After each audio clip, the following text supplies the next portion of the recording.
स्वयं रूपः कदा मह्यं ददाति स्वापदान्तिकं वन्देऽहं श्रीगुरो श्रीयुतपदकमलं श्रीगुरून् वैष्णवांश्च श्रीरूपं साग्रजातं सहगण रघुनाथान्वितां तां सजीवं साद्वैतं सावधूतं परिजनसहितं कृष्णचैतन्यदेवं Shri Radha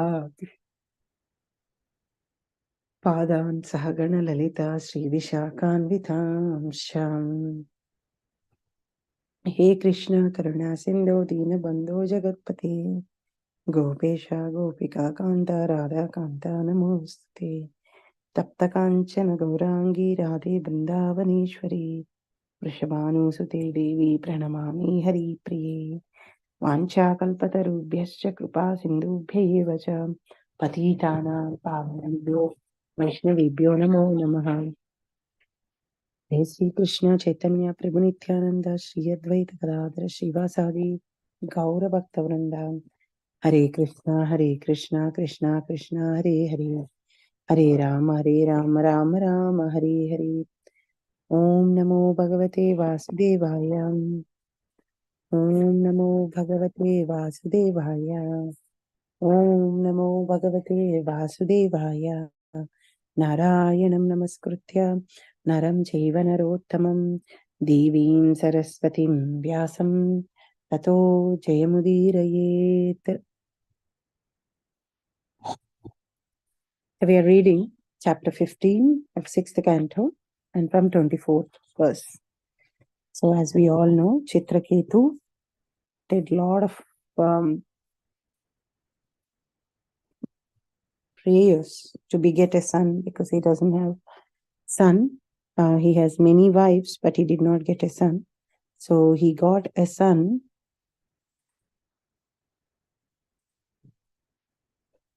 with the help of prayers and rishis, sages' blessings.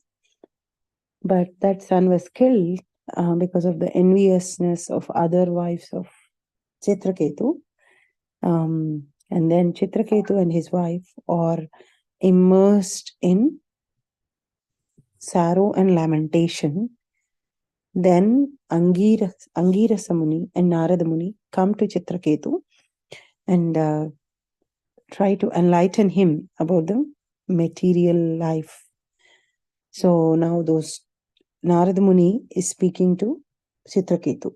So we are reading, that is the chapter that we are in, where we see Narada Muni's instructions to Chitraketu.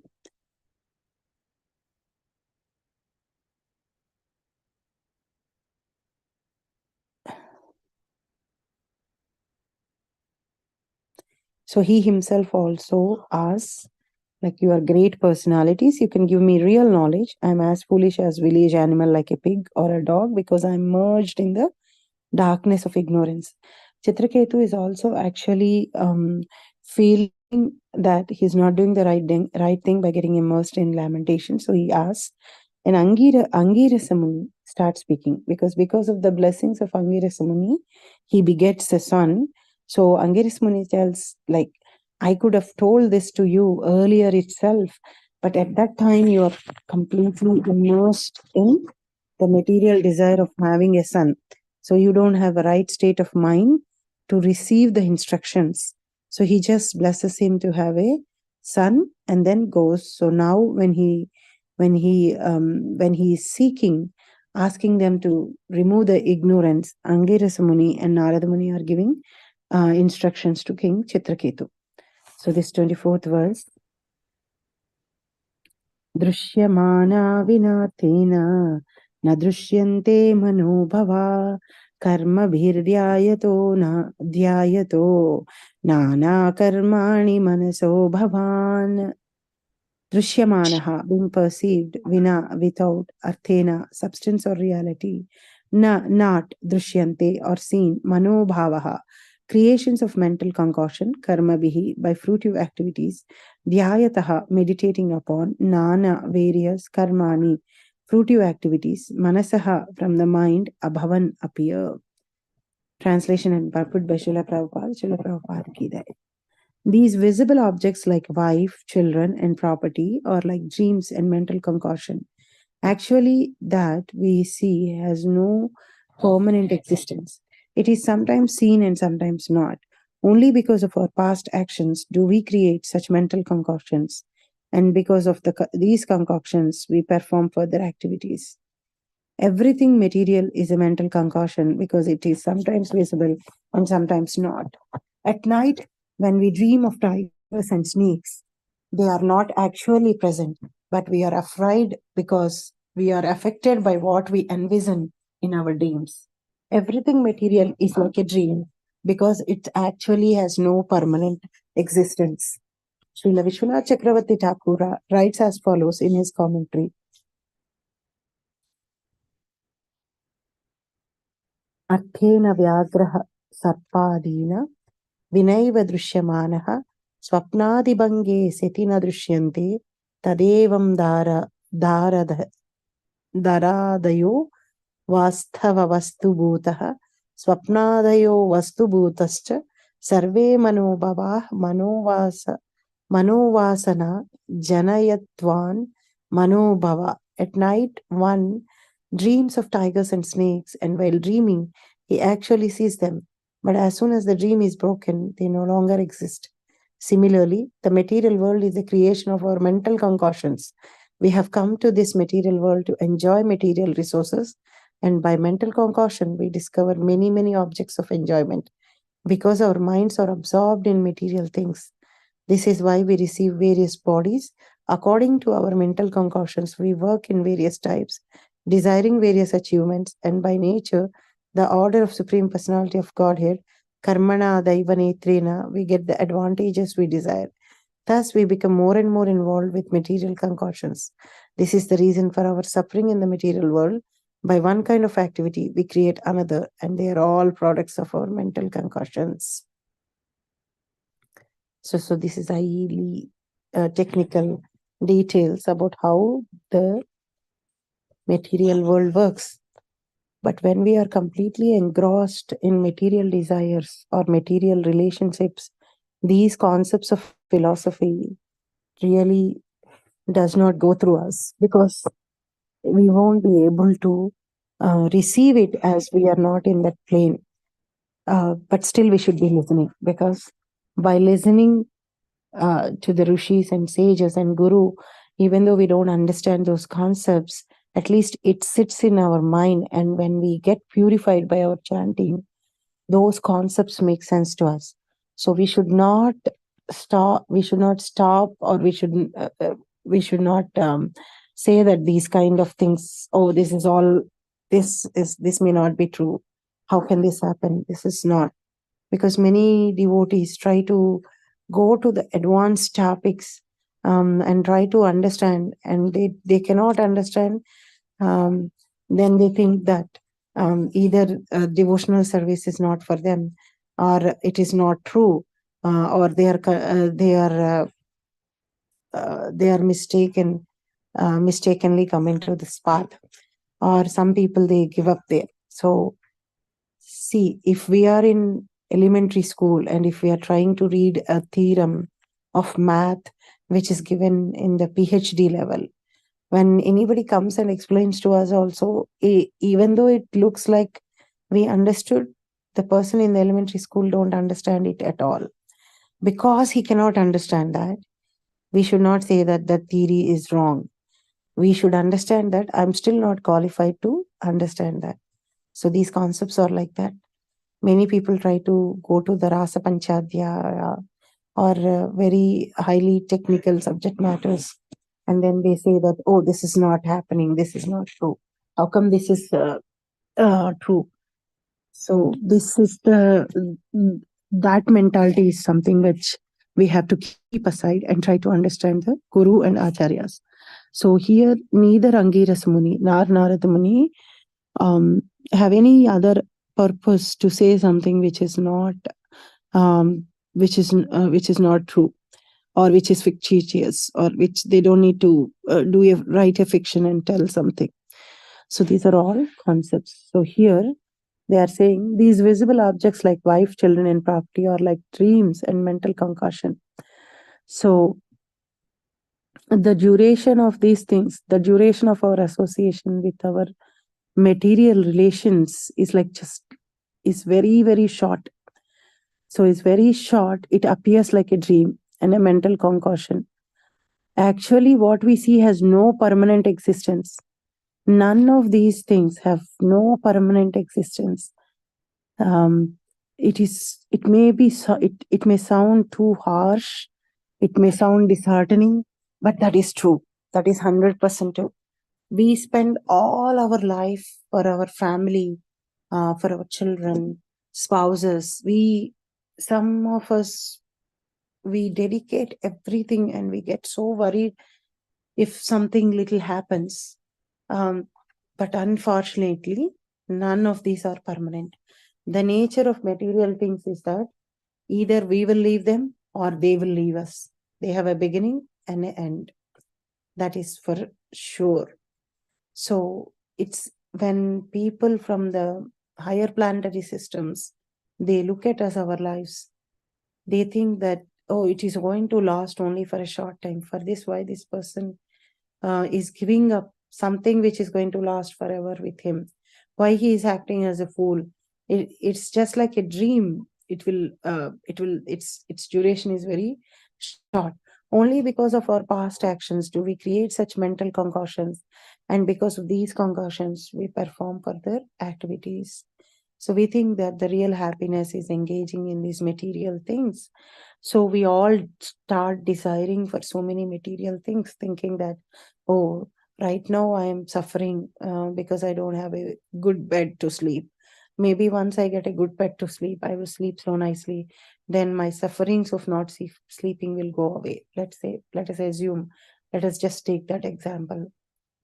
And then when that bed comes, some other problem comes. And then we again start thinking in our mind, oh, maybe this is not the solution. Bed is not the solution for me. I may need something else um, to get rid of my misery. So all the time in this material world, we try to find happiness in the material things which are temporary, which have a beginning and an end, and which don't give the same happiness to us all the times, or which won't come back to us in the way we expected. And it may be relatively happiness for us. For some people who have a very heat body, like their body generates a lot of heat, winter seems to be very welcoming to them. When winter comes, they feel very happy that, oh, it is so nice. I'm feeling little nice because my body is not anymore that hot. For those who get very easily cold, for them winter is like disastrous. So these are all things that are so relative in the material world. They are not permanent. They don't give us everlasting happiness or happiness that is growing again and again, including the relationships that we have. We feel happy doing things to our children, husband, wife, parents, all those things. And we think that, oh, what else? Where else is the happiness? The whole happiness is here, being with our own family members. But it is not permanent. It is just all in our mind, because soul is eternal, and soul has nothing to do with this body. But soul gets conditioned by this body and thinks everything related to this body as real. So that's the biggest problem. Everything material is a mental concoction, because it is sometimes visible and sometimes not. At night, when we dream of tigers and snakes, they are not actually present, but we are afraid because we are affected by what we envision in our dreams. Everything material is like a dream because it has no permanent existence.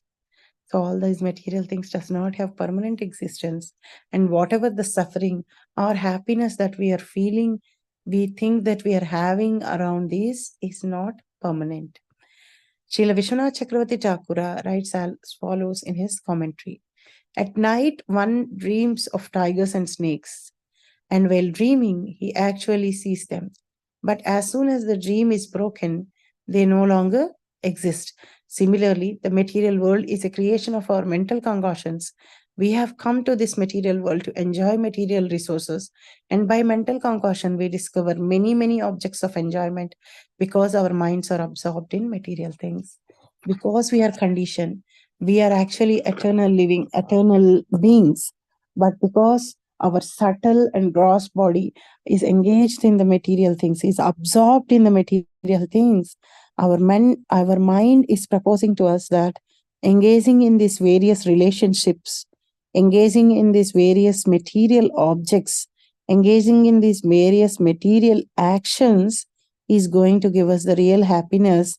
And these are the real things because you are seeing them in front of you, and they are present, and you are also experiencing some kind of an happiness when we are engaging in them. So we also think that, oh, there is reality in this. Why people say that there is no reality? Why this is all an illusion and all? Because we are absorbed in that, we don't get that. So let's say you tell to a small kid who is absorbed in any TV, and then once power goes off and they can't watch any TV, they will cry as if their world has ended, like they don't have any happiness in the world. And they start crying, they start showing tantrums, they are very depressed, they are very sorry. If how much ever you tell from outside that, oh, this is nothing, you can do it, you can watch it again when the power comes, this is not a real problem, why are you worrying, why are you crying? Stop crying. It looks so silly that you are crying for this small thing. That child won't understand that. For him, at that point of time, watching that is everything. That is the real happiness because that is what his mind is telling him. That's why he's engaged in that. From where the mind is telling that?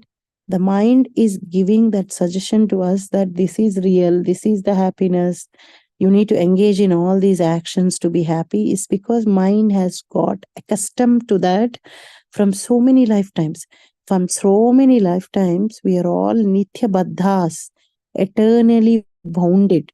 We did not take the path of self realization seriously and did the right sadhana to realize who we are.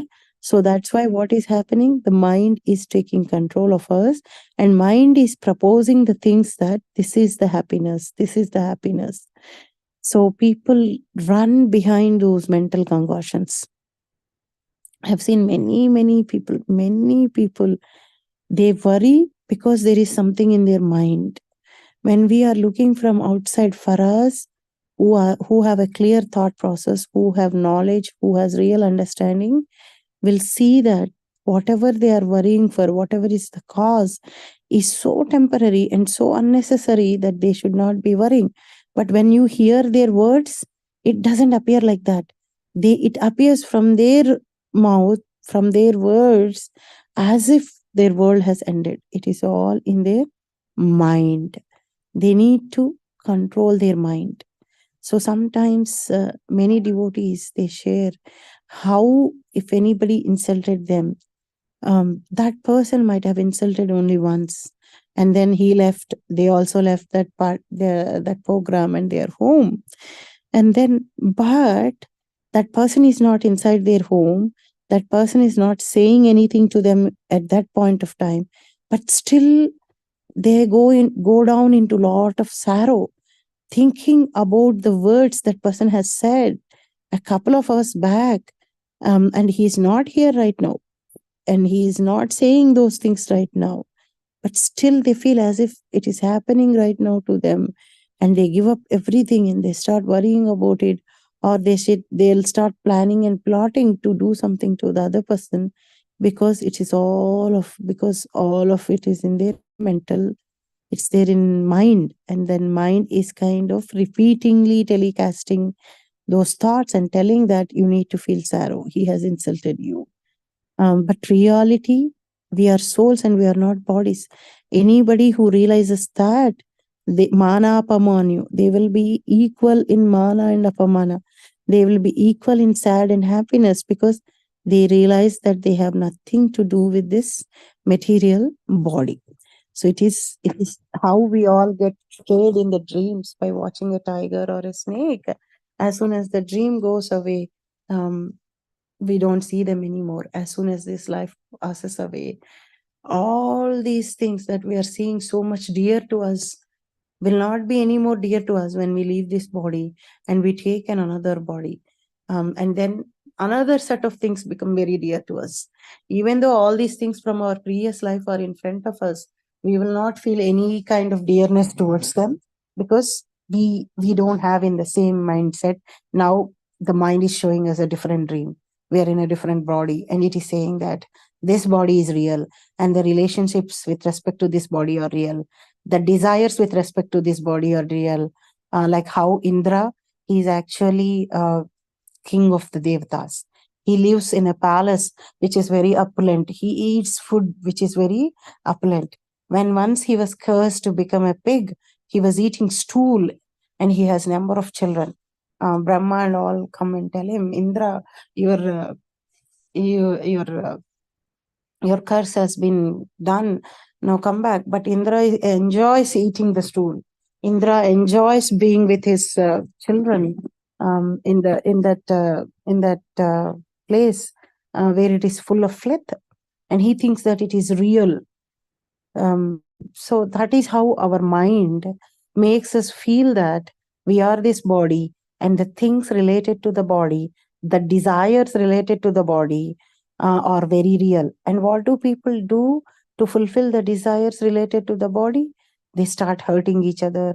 They start they doing sins. They get engrossed in those desires so much so that they completely forget the purpose of the human form of life.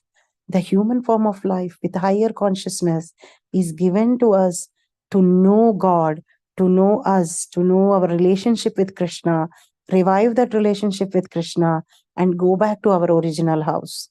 But what we are doing, we are uh, we are we are engaging ourselves more and more in these material bodies, and then we are feeling happy when we are moved from a normal jail to a first class jail, and we are thinking that we need to work hard to get to be in the first class jail.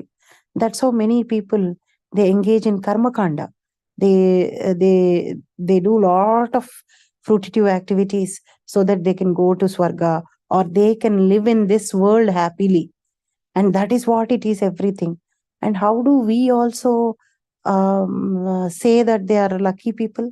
When we see some devotees across us, or some other people, oh, they are so lucky. They have everything they want.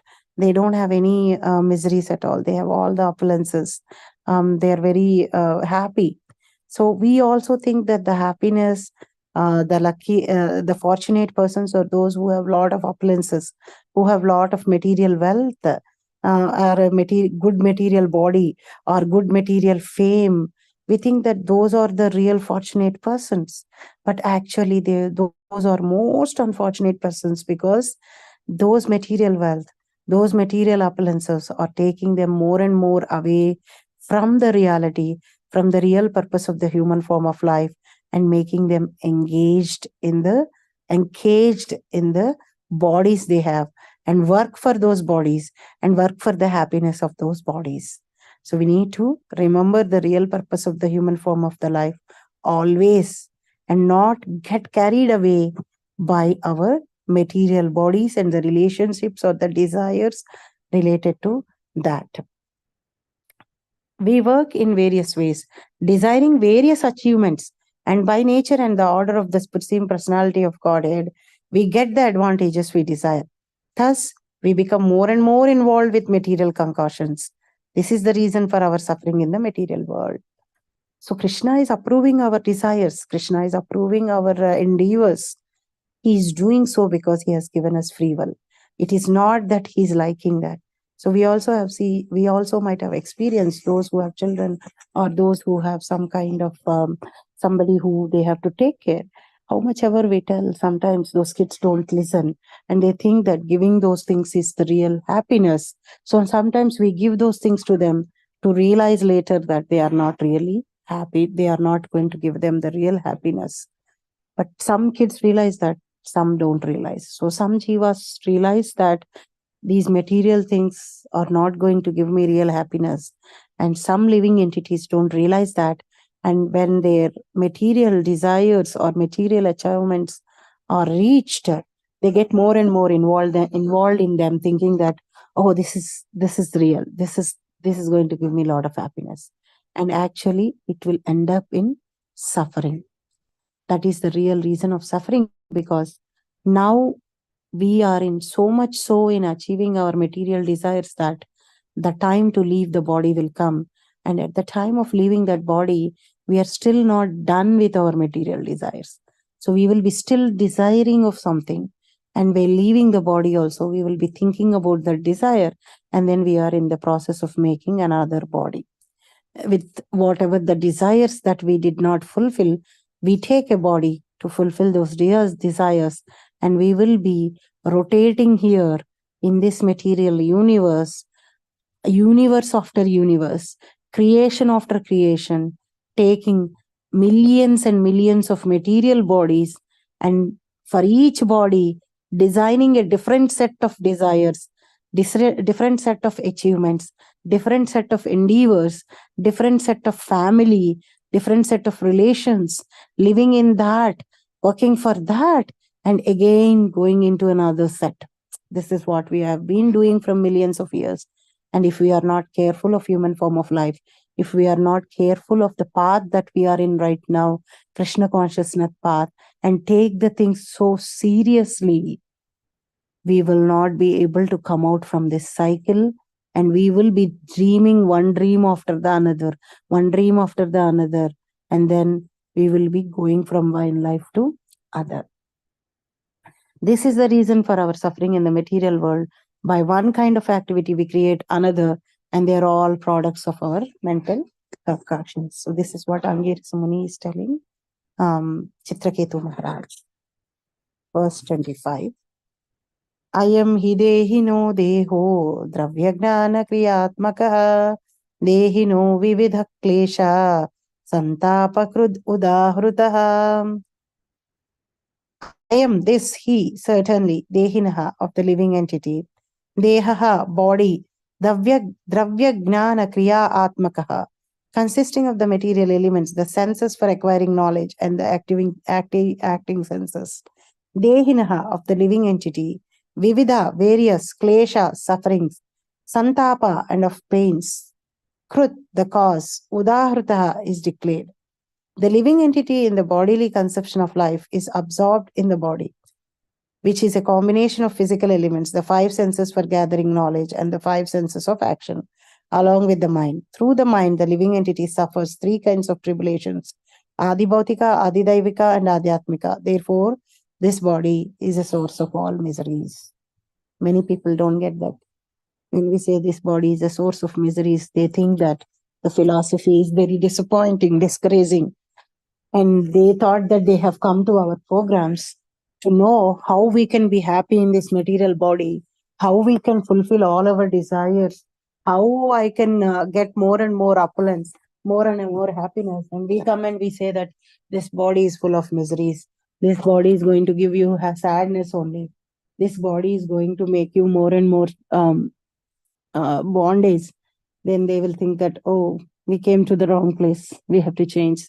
And we have to go to the place or to the person who can tell us how we can be earning more money, how we can make our children listen to us and become more successful in material life. So we think that, and we will change. But always the reality is bitter in the beginning, but it will end up in happiness.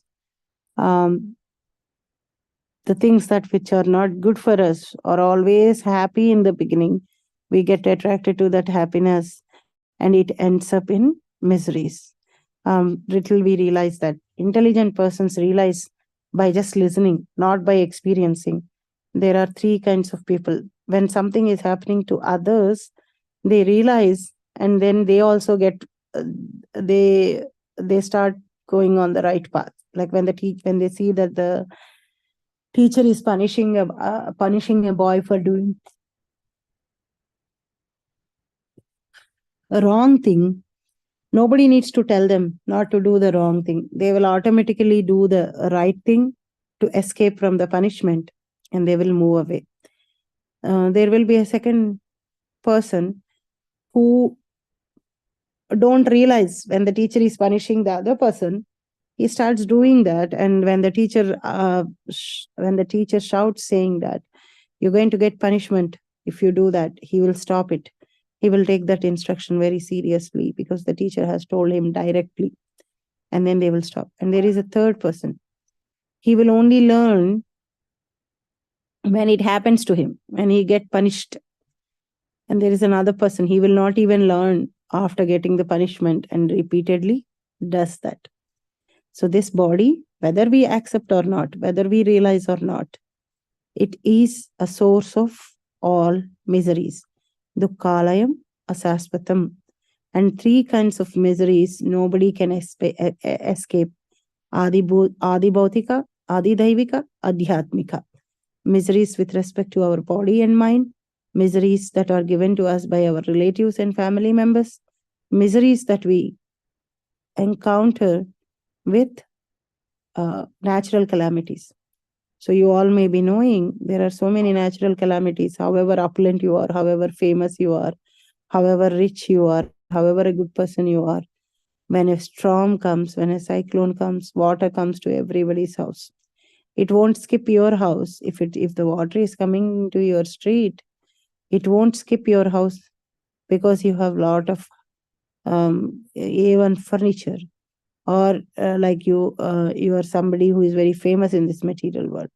It will come. And I see now, like in India, we see the floods in Chennai. Many famous people have big bungalows, big sofas, big very opulent things. And water is still inside them. Water is coming into their houses, and water is spoiling. So it may take a lot of time for them to build that house again with that kind of a furniture and all. But they have rain came, and there's no way for the floods to stop, and their house is getting washed away by the flood. And whatever the effort that we have put so far, all these years, 40, 50, 60 years, is lost in just 1 second. That is the nature of the material world. That is the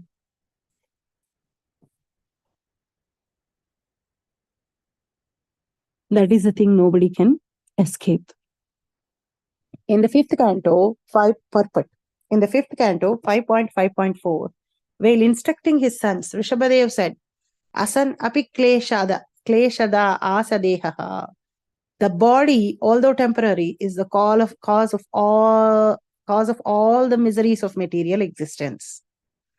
As already discussed in the previous verse, the entire material creation is based on mental concussion.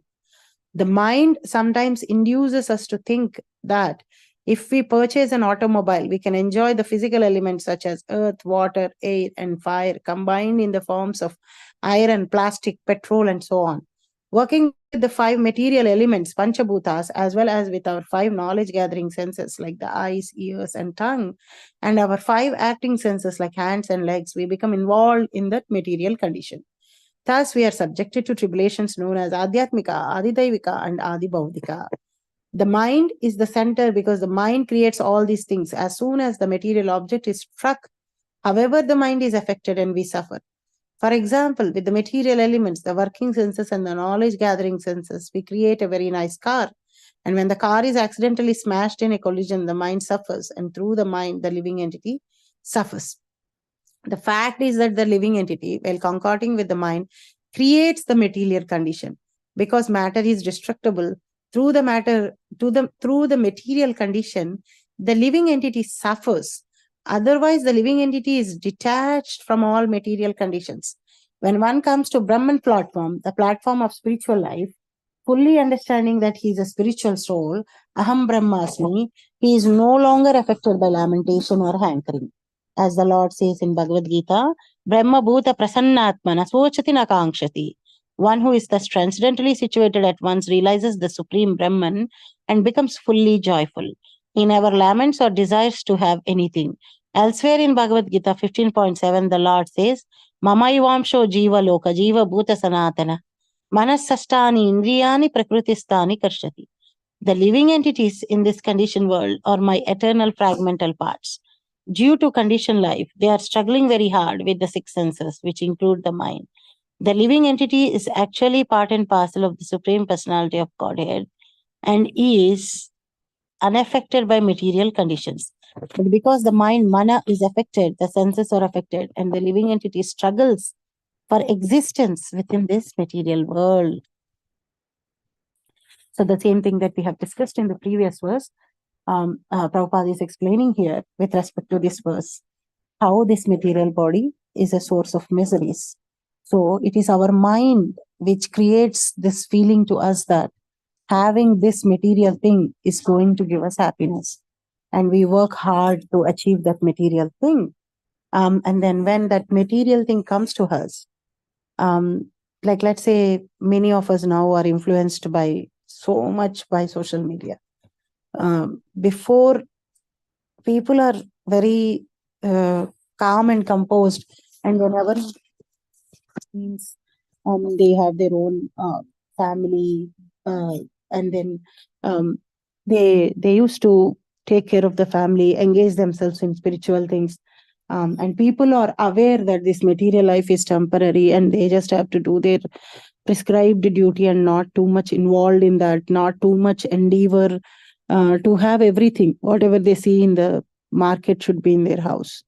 So they say that in my childhood, my grandmother used to tell, like, no, wherever your eyes go, you should not be going, or your thoughts should not be going. So we need to control that. Wherever the eyes goes, only eyes goes. They just see and come back. Your thoughts or you should not go there. But right now that is not the case. And fortunately, in olden days, our eyes used to grow only towards our surroundings, in our surrounding houses. So our material desires were somehow limited.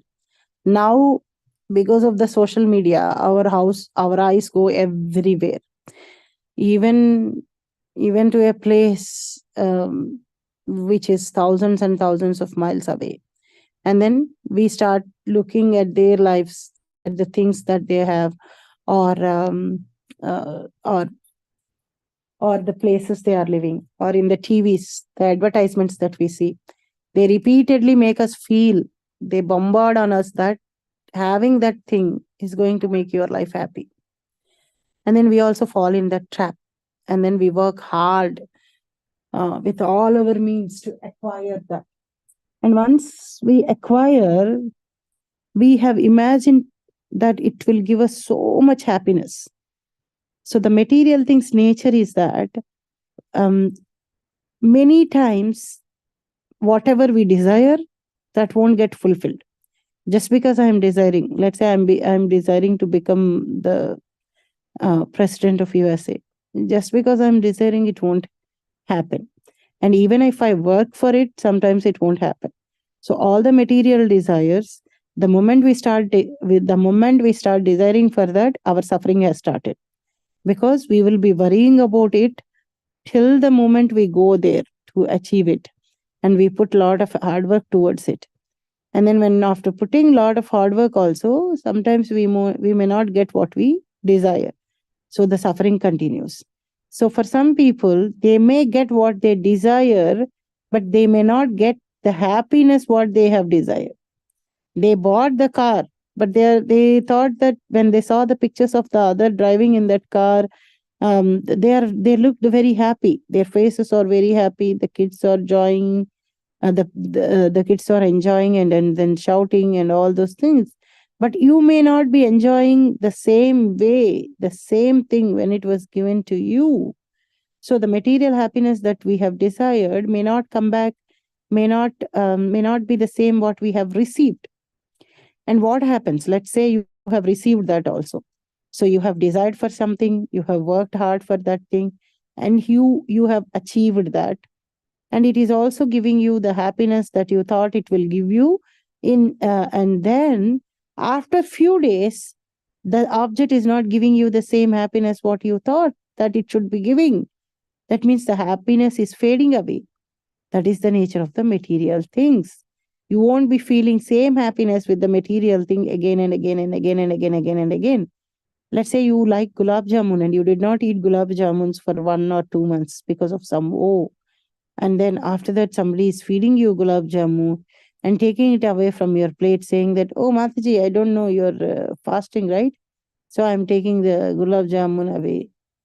That time we may like we may be thinking that, oh, I got this gulab jamun, and then I'm feeling happy. Now I start feeding you hundreds of gulab jamuns. You won't feel any more happy with that gulab jamun. You will run away. So the third nature of the material things is that they won't give us happiness in the same way, even after achieving them all the time. And at the end, what happens? Either we leave them or they leave us. Just because we bought the thing that we wanted, we won't be able to enjoy it forever. It's not permanent. We have to leave it. Just because we have a family, we won't be together with the family forever. Either they leave us or we will leave us. So this is the nature of the material life. So Prabhupada give the example of the car. People work hard so much to get the car. And when they get the car, if that car accidentally gets smashed, their suffering even increases. Whatever they thought that the car could be cause of their happiness now has increased their suffering even more and more. And material, the fact is that living entity, while concording with the mind, creates material condition because matter is destructible. Through the material condition, the living entity suffers. Otherwise, the living entity is detached from all material conditions. In reality, when the living entity is in full knowledge, when it realizes that it is a spiritual soul, part and parcel of the Lord, and it has nothing to do with the material world, the living entity does not suffer. But the moment living entity contacts with the matter, the suffering starts. The moment the living entity contacts with Prakriti, Mahatattva, three modes start acting on the living entity, and they make the living entity do the actions. When one comes to Brahman platform, so when we practice our devotional service, when we fulfill the promises that we have given to our Guru, when we engage ourselves in a sincere sadhana, when we are chanting regularly, when we are hearing about the scriptures regularly, regular hearing and regular reading, and when we are associating with devotees and discussing these subject matters, when we are eating prasadam, ABCD of Krishna consciousness, when we do these things, slowly, we detach ourselves from these material things. We detach ourselves from the body and we situate ourselves in our true self. That is Atma, Brahman. And when we are in our Brahman platform, fully understanding that he is spiritual soul, he is no longer affected by lamentation or hankering. So when we come to that level, when we come to that samadhi level, when we come to pure devotional service to the Lord, when we advance in our devotional service, the symptom that we are progressing in our devotional service, many people wants to know, how do I know I'm progressing in my devotional service? I have been chanting, I've been doing everything that has been prescribed, but I don't know whether I am progressing or not. The symptom or the result that we are progressing in spiritual life is that we are not affected by any kind of lamentation or hankering. What does that mean? We don't lament that we lost something. Even the near and dear and ones, when they leave us and go, we are not affected. We are in a clear understanding that this is the material nature. Everything is temporary here. As the things are temporary, the house, the TV, the car, the fridge that I'm having, similarly, the relationships are also temporary. The living entities are in that body. Now they are taking another body. And they won't lament. They are called as dhiras because they have that real knowledge. Like how we don't lament for the toy kitchen getting destroyed. Similarly, a kid will lament because the kid does not have the right knowledge. When his toy kitchen gets destroyed, the kid will lament. But we adults, we don't lament when we know that it's a toy thing, it can be bought again. So we won't lament. We will just think that, oh, it can be get again. So similarly, we won't lament when our loved ones leave us, knowing that either they have gone back to the spiritual world or they have taken another body. And this is how much we have the relation only. This is the only time that we will be together. And so the first symptom that we are progressing in spiritual life is no lamentation for anything. So anything, neither for the things that we don't have, neither for the house, neither for the cars, anything. We won't lament for anything, or we won't hanker for anything. We won't think that, oh, I need that. If I have that, I will be happy. If I have right now, I don't have a proper phone. If I have the highest phone, best phone in the world, I will be happy. So there won't be any hankering, or there won't be any lamentation. Brahma Bhuta Prasannatma na sochati na kankshati. When we go to that Brahma Bhuta stage, when we are situated in ourself, when we realize that we are Atma, what will happen? We will be, when one who is thus transcendently situated at once realizes the Supreme Brahman and becomes fully joyful. We are fully happy. He never laments or never desires to have anything. Na sochati, na kankshati. Never desires. So that is the progress. That is how we measure the progress in the devotional service of the Lord. We are so much so happy, engaged in the devotional service of the Lord. We are always joyful. We are not lamenting for something, or we are not hankering for something. And we realize that we are the part and parcel of the Lord. Mama ivamso jiva loke, jiva bhuta sanatanaha. We are sanatana, we are eternal. And mama ivanso jiva loke. All these jivas are amsa of me. This is what Krishna is saying in 15.7. Manasastani indriyani prakrusitsani karshati. These living entities are actually spiritual living beings. But what they are doing? They are struggling in this material world with sasta indriyani, 6 senses, the 5 senses and mind. These 6 are making this living entity feel that they are this body. And the moment they start feeling that they are this body, they either relate to someone or they start hating someone. Either they desire something or they don't desire something. So the moment the mind makes them feel that they are this body, then they will start liking and disliking. They'll start seeing the dualities, because we want everything for us and we don't want anything that is causing trouble to our body. So the like and dislike starts coming from there. The duality starts coming from there. The living entities in this conditioned world are my eternal fragmental parts due to conditioned life. They are struggling very hard with the 6 senses, which include the mind. The living entity is actually part and parcel of the Supreme Personality of Godhead and is unaffected by material conditions.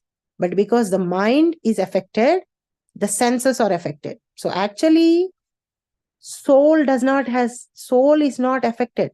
But because the soul is under the control of the mind is affected.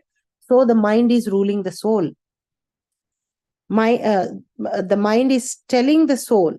Otherwise, the soul is superior to the mind, superior to the senses. But right now, the mind has come under the control of this. Right now, the soul has come under the control of the mind. And how can we purify our mind? By engaging ourselves in devotional service to the Lord. There is no other way to purify us. We may be thinking that, oh, only I am doing this service. Why should I do the service every time? Why someone else cannot do that?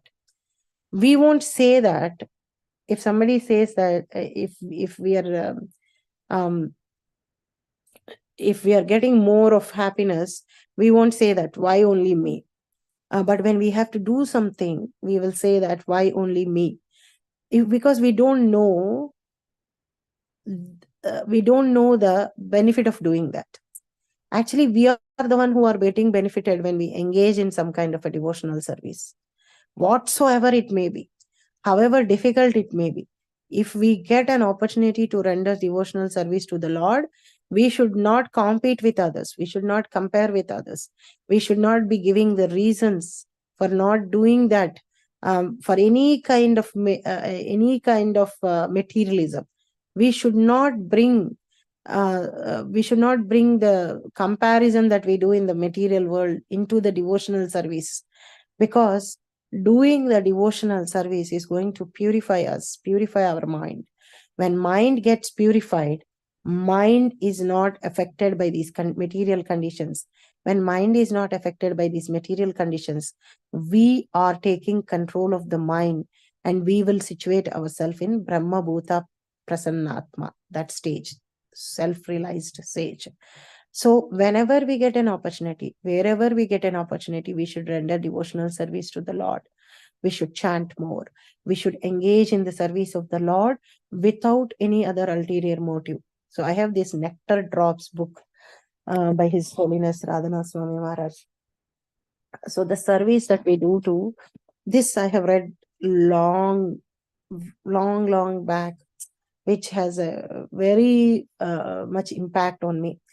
So we have to progress in devotional service. We should be sincere, serious, and without any ulterior motive. If we are not serious about our devotional service, we find 100 reasons not to do that. If we are serious, the only reason is to we won't have any other excuses. Our seriousness in devotional service make us progress, and we have to be sincere. See, we have energy a lot, but when some devotee comes and asks us, "Oh, Mataji, can you cook this prasadam? I have something going on with me. I may not be able to cook." Then if we have cooked yesterday and we have to cook tomorrow, and we think that the devotee is escaping from not doing, or we are getting more turns to do, we will immediately say that, no, I'm also busy, I cannot do. Really, in reality, we are not busy. We are free only. But just because we are comparing and we are bringing the material thing into the devotional service, and we'll say that, oh, why only I have to do? Even she has to work hard. She has to do. But we are saying that because we are still thinking that doing the devotional service is a painful thing. But if we know that by doing devotional service to the Lord, we are the one who is going to get benefited, not by the punya, not by the punya. I'm not saying that by punya, because when we do devotional service to Lord, the third thing is we should not have any ulterior motive.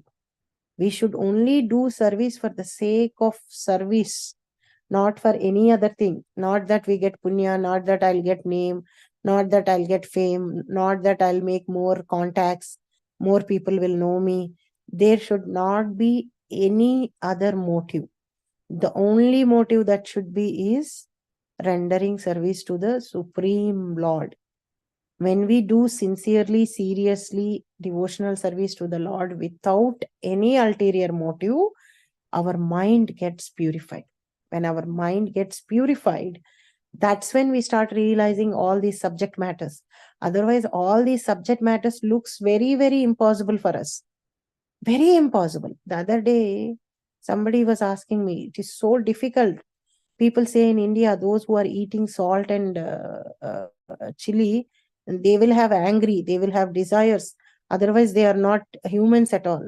No, that is not the case. Eating salt, we will go to a stage where our mind will get purified, and we will realize that we are not this body, we are really soul. And then we'll start desiring things with respect to the souls. The desires with respect to the souls are all spiritual desires.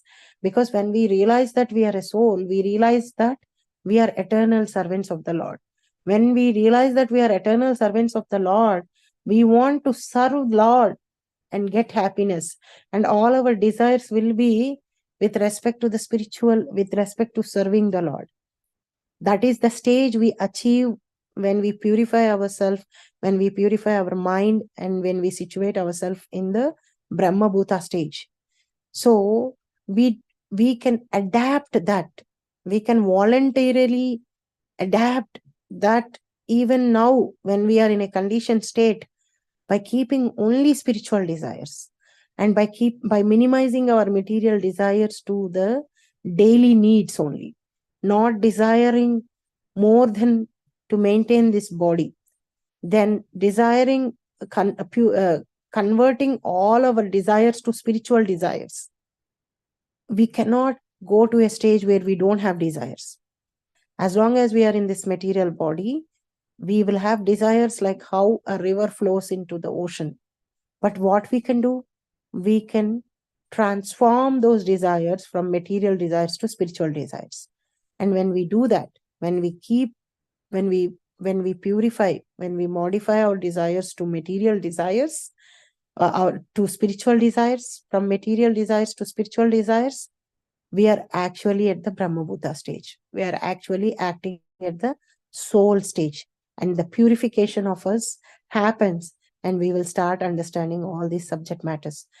Chitraketu was not in a stage to listen to all these things earlier when Angiras Muni has come, because his mind was fully absorbed in material body and material desires. Now that when he has lost those, he is in a stage to receive this, and then this high subject matter was told to him. So we all don't need to wait until we experience the sorrow, until we lose something to learn something. Krishna, Prabhupada, and our gurus has brought us into this path and blessed us with their mercy. So we should take our devotional service more and more seriously, just for the sake of purifying ourselves. No competition with anybody. No competition whether somebody did or not. We are doing for ourselves to purify ourselves, because that is the only way to purify our mind. We cannot practice Dhyana Yoga in this Kali Yuga. We can't practice Gnana Yoga.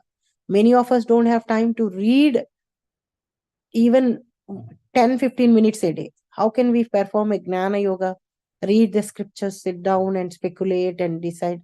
So the only easiest way and the best way is performing devotional service to the Lord. And how do we do that? By improving the quality of our sadhana, associating with the devotees, grabbing each and every opportunity to render devotional service to the Lord, reading every day Prabhupada's books, 5-10 minutes, at least listening. And then like this, when we do that sincerely, seriously, without any ulterior motive, then we'll progress in devotional service. And when we'll come to a stage where there is no lamentation and no hankering, and we situate ourselves in the soul. I will conclude here. So tomorrow is verse 26. If devotees have any questions or comments or corrections, please.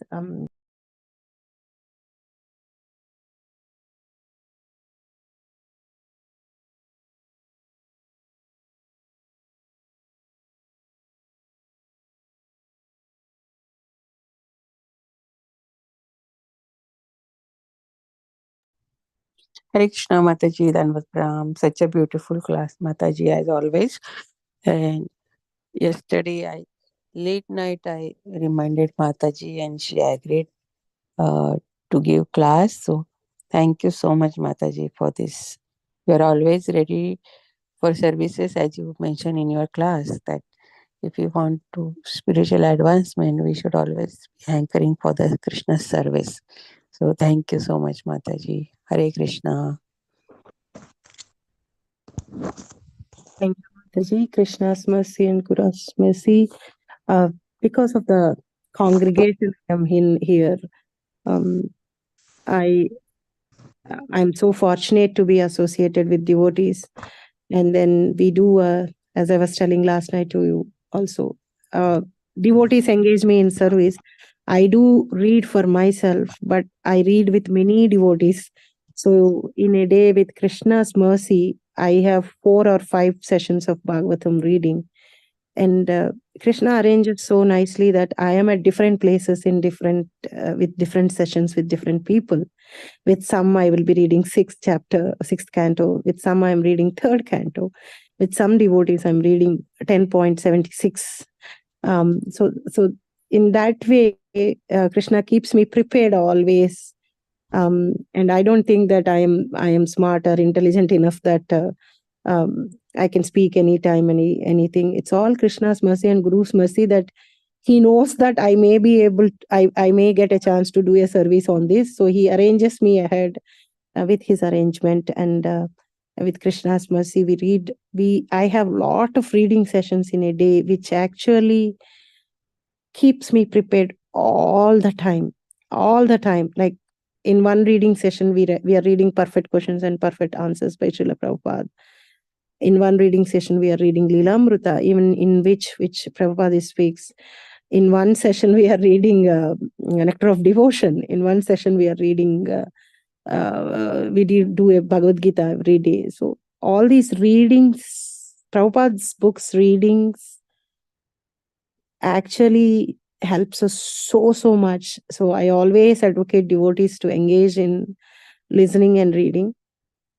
Thank you so much, Mataji. Very bold, Mataji. Very nice, Mataji. You are reading so many books. Thank you for sharing so that it inspires us to read. On Saturday, we are on our conference call. We are reading Nectar of Instruction, Mataji. So if you want, please join and give your association also. Sure, Mataji. Wonderful for reading Nectar of Instruction. Yeah, but after completing that book, we can do a perfect question, perfect answer. So it is very nice book. Yeah. Yes. Yeah. Thank you, Mataji. Hare Krishna. Hare Krishna. Hare Krishna, Mataji, Dana Pranam. All praise to Sri Prabhupada. It was such a nice class. Your classes, as usual, are so fulfilling, so purifying, so enchanting. So we get the nectar of the nectar that is stored in our in those verses. And you nicely explained how the soul associates inappropriately associates with the mind and intelligence and suffers, especially the mind, because mind is the repository of all the anarthas. And how it keeps on taking one body after the other, and laments and hankers for more and more things, which in a sense not part of him, because in Moy Vamsa Jivaloke, so he's part and parcel of Krishna unnecessarily.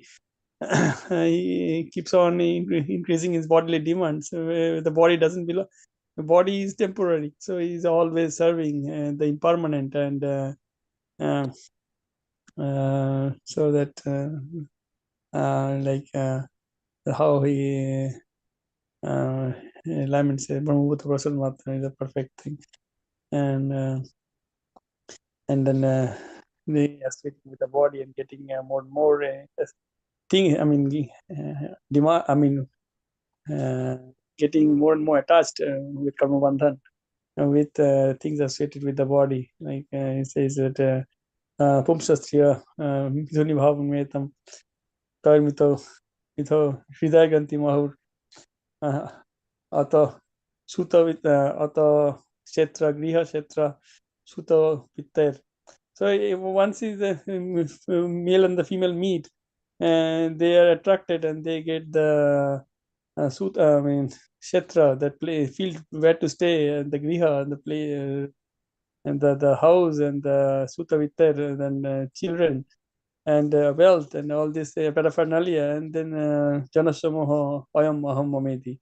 And like that, they get bewildered, where everything, these are all mine, these are permanent, and this is it belongs to me, this is for me to enjoy, hardly realizing that one day will come, then he will be kicked out by the nature laws, nature's cruel laws of karma, out of the body, and he will be forced into another body by his so his nice class from Mataji. It was the verses are very I mean, this is the basis of